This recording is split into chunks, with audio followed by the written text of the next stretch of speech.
The Aztec Empire is one of the most recognized Mesopotamian civilizations.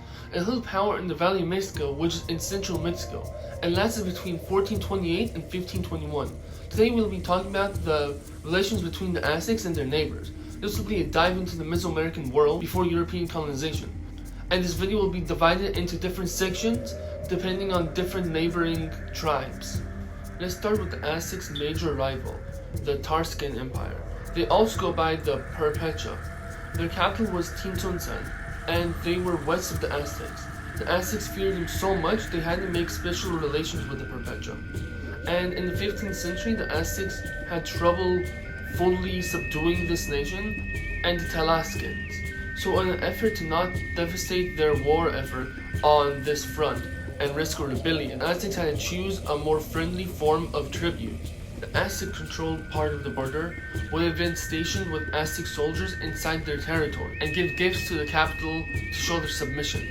As time passed, the Tarascans started to fortify their border and stationed their troops, and they removed local leaders from governorship.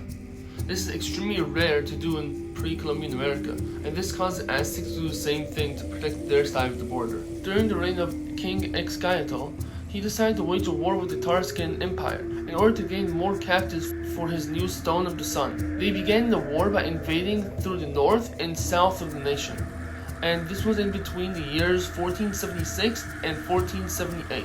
The northern flank began to use Tolucan as a supply base, and they began their operations from there. The northern flank marched to the border town of Ixcuelco. They had a huge series of brutal campaigns that eventually allowed them to capture the city.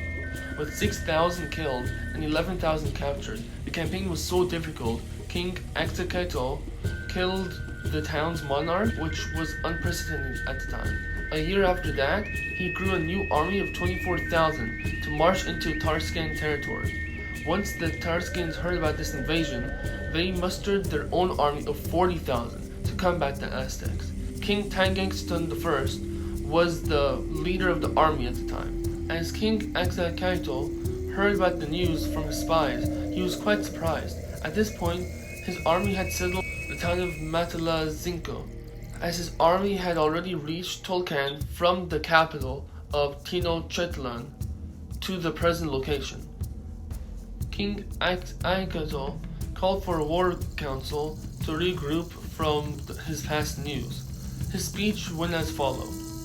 I found out that the Tarascans are 40,000 men, all of them robust, tall, and brave. They have 16,000 more men than we. What shall we do? The generals in the council weren't afraid. They were under the rule of the previous king, and they never lost a battle. So they said, numbers don't matter. We're the great Mexica. We can do anything. With this advice, the next morning they began the battle. The ambassadors from the king of the Tarascans came to King Axayacatl with this message. O great lord, who brought you here? Why have you come? Why were you not happy with your own land? Was it perhaps the Matlazinca that whom you have came across a short time ago? Consider carefully, O lord, what are you to do? You have been deceived. The king responded that he came to test their strength. The Tarascans had the offensive and broke Mexica lines. Axayacatl was leading the Ocahala and Tepenac allied troops. The fighting was intense and lasted all day. The king barely was able to keep up. They rested in the night and resumed battle the next morning. King Axayacatl gained more reinforcement, but it was futile. The Tarascans had the superior metal weapons, deadly archers, and constant resupplies. The Aztecs' supply chain was stretched thin, and that caused a lot of casualties. They lost generals, war leaders, and nobles. Later that night, the war council decided to retreat and regroup instead of dying in a pointless battle. The retreating group was only 13,000 men. They returned home broken and never decided to attack the Tarascans again. These two nations never interacted after that, until the Spanish arrived. That was when the Aztecs called for the help of the Tarascans. Yet the king of the Tarascans at the time denied both offers, and the Aztec Empire eventually collapsed. The next nation on our list is the Tlaxcala. They were a coastal tribe that were known as fishermen. The Aztecs under King Ahozzetl conquered the neighboring tribes of Chabanian, Tolmekian, Pantecan, and Cutacalan, but they weren't able to conquer the Tlaxcala. Surprisingly enough, around the same time, the Tarascans under King Tezezek was conquering around the area of Tlaxcala as well. The next nation is the Gamar Confederacy. The Gamar Confederacy was a group of Chichimeca tribes, and they formed a confederacy to defend themselves against the Aztec and Tarascan empires. They had alliances with the Zatecos and Guachicheles and other Chichimeca tribes. The next nation is the Otomi territory. This was a group of people who were semi-nomadic. They did have a capital called Tlalocan. They had some power to get tribute from other city-states as well. This caused them to be in a war with the Tepanic kingdom. They lost the war and were expelled from the region in 1418. King Acohola of Tecotalatezin allowed the Otomi to migrate into the Teotihuacan Valley. Some of the Otomi were conquered by the Aztecs, while others stayed independent and fought off the Aztecs.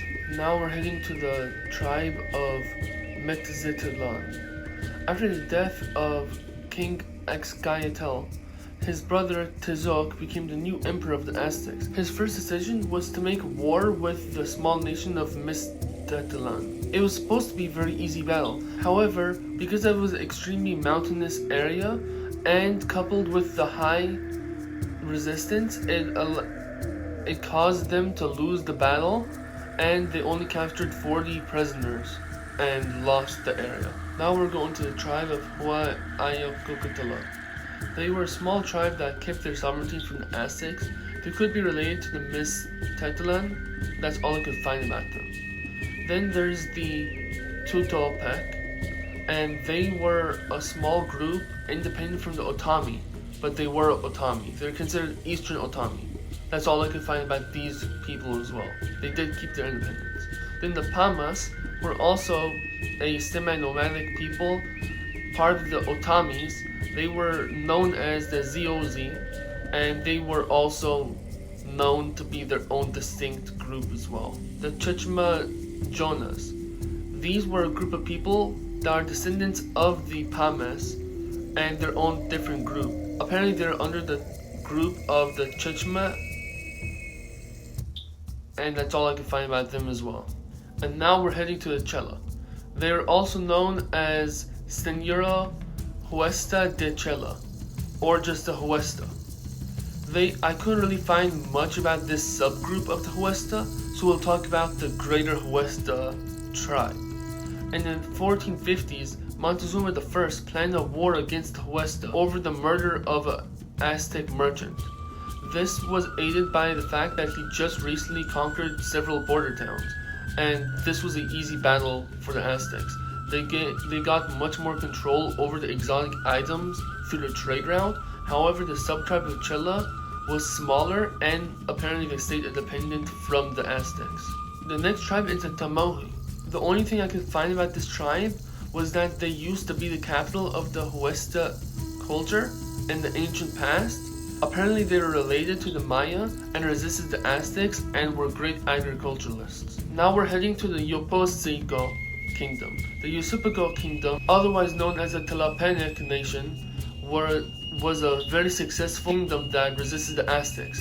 Their modern name is Mefa, and their history goes as follows.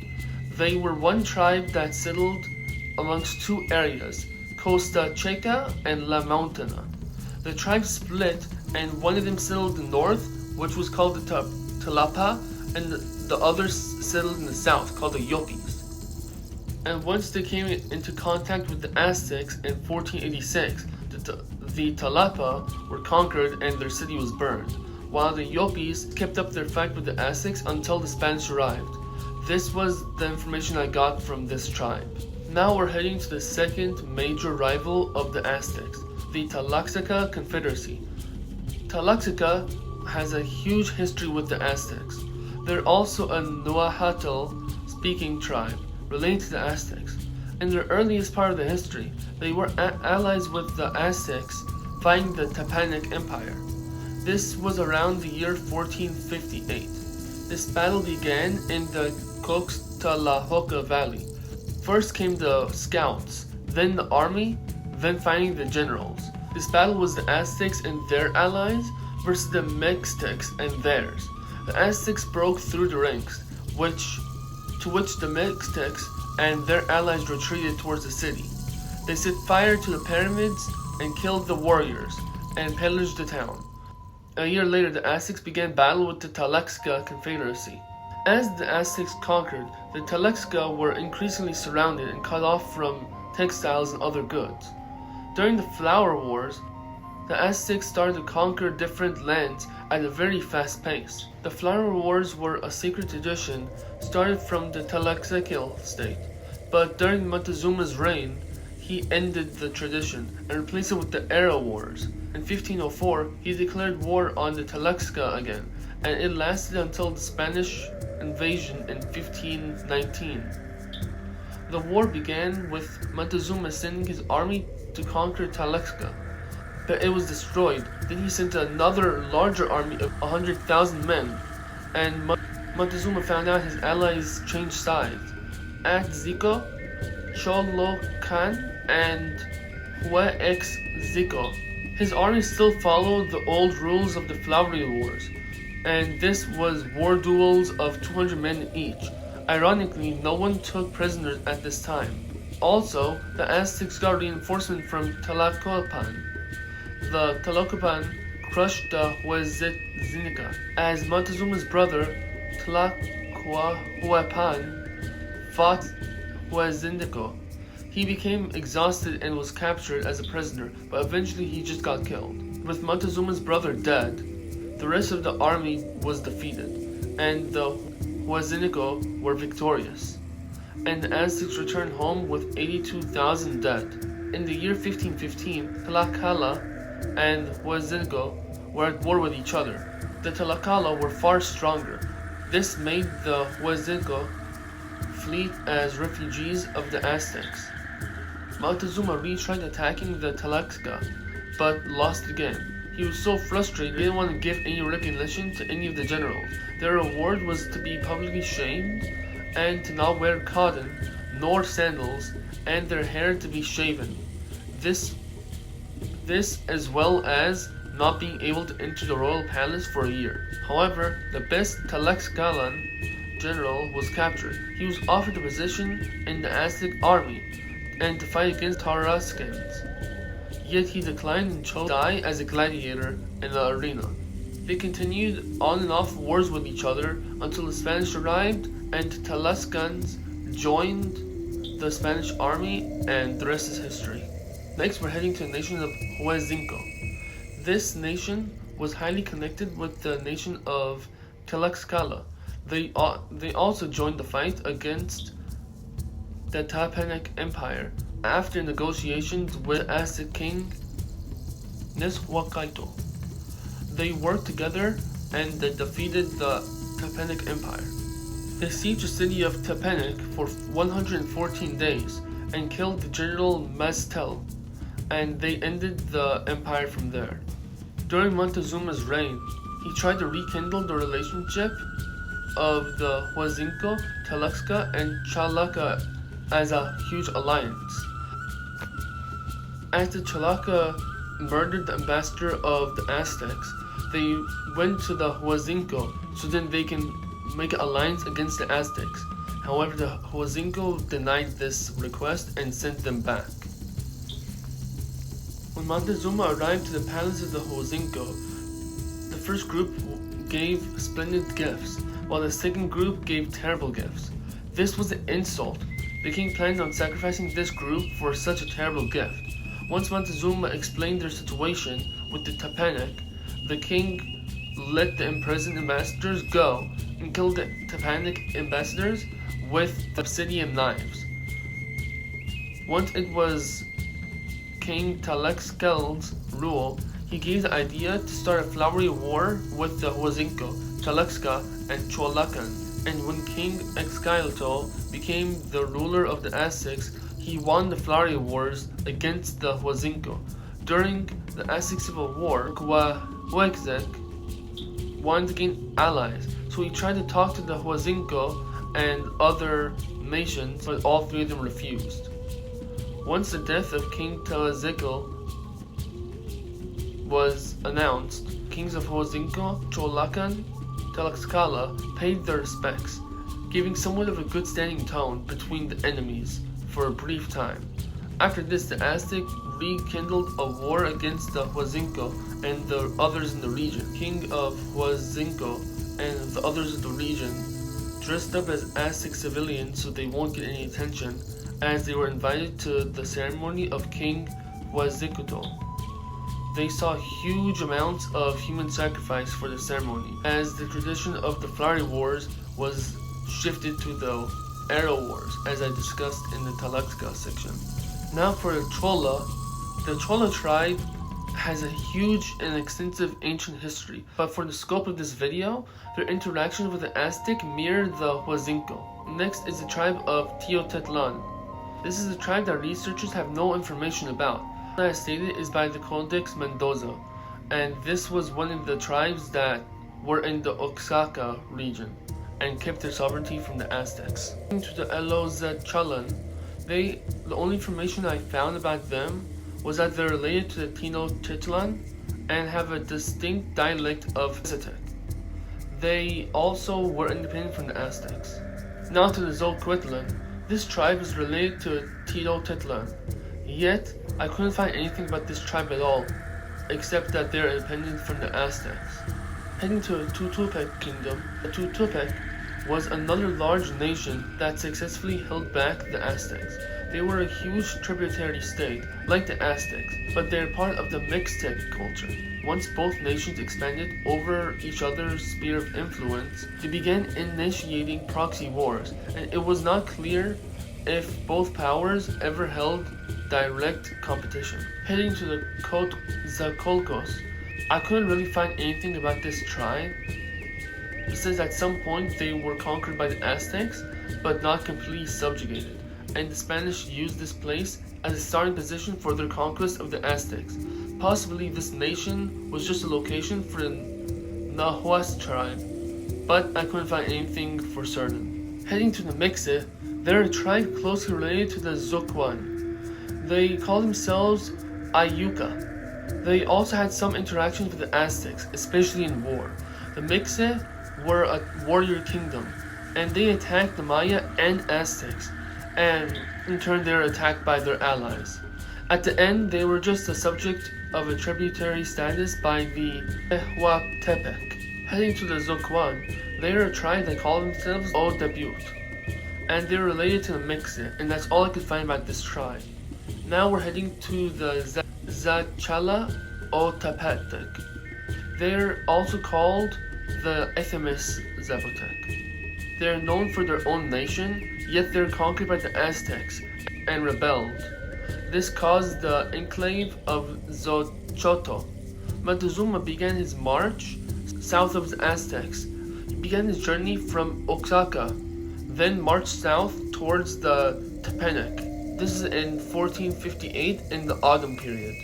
He eventually conquered the region, and later on, Axacatl initiated more wars in the Ethemis and was successful.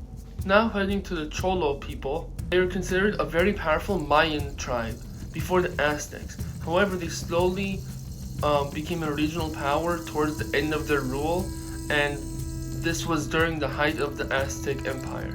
They did begin trade with each other. Noted by Spanish historians later on that this tribe was not really liked by the others around the region. And now towards the Man people.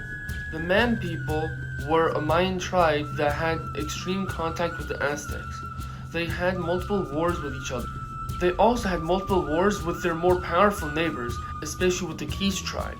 That's all I could find about this tribe. Now to the Quiche kingdom, otherwise known as the kingdom of Kamarkaja. The Quiche kingdom is a Mayan kingdom that was also very powerful in the region. They did keep their independence from the Aztecs. This is the entirety of the geopolitics of the Aztecs. I hope you benefited from this video and enjoyed it, and stay tuned for more content later on.